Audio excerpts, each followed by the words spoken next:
On his radio show, when the eye views the world as one vast plain and one boundless reach of sky, the lesser irregularities disappear. So our troubles flatten when we gain the higher perspective of reality. Let those who feel so inclined argue over the problem of evil, but see to it that in your own mind you are the offspring of good alone, and you will have solved the riddle of the universe. Now once, when I was in Arizona, I was contemplating this riddle of the universe. So I took a long walk out into the desert, and I was not prepared for the harshness of that environment.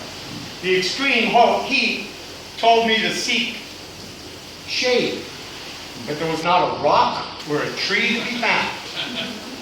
So as I was walking along, going over the hill, I was wishing that there would be a tree.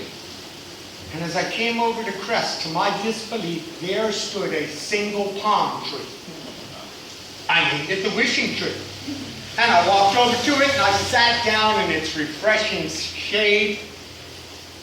And I thought to myself, this would be perfect if I just had some water.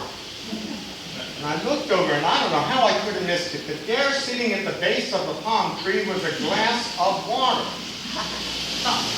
I picked up the glass, and I'm drinking it, and I thought to myself, ooh, this would be better if it were lemonade. And suddenly it turned into lemonade. That's when I knew something was happening. So I realized, and I got up off the ground, and I said, I need a place to sit down. And there at the base of the tree was this leather lazy boy. So I went over and I sat down, and I pulled my legs up and leaned back to enjoy my lemon. Let's make that a Mai Tai with a umbrella in. Yeah, it was a little cooler in the shade, but it was still quite hot. So I wished myself into an air-conditioned palace. And I was a little hungry, so I wished up a full banquet table full of food and servants to serve me and pass it on. And I thought to myself, there's too much food here for me to eat alone. So I wished that the love of my life would come and join me for dinner.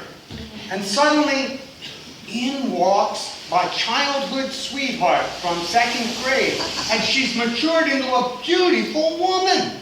I said, oh man, this is perfect. Maybe it's too perfect. I thought maybe this might be some kind of trick.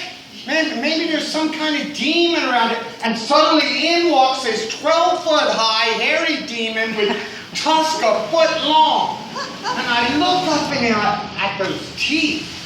And I think to myself, I hope he doesn't eat me.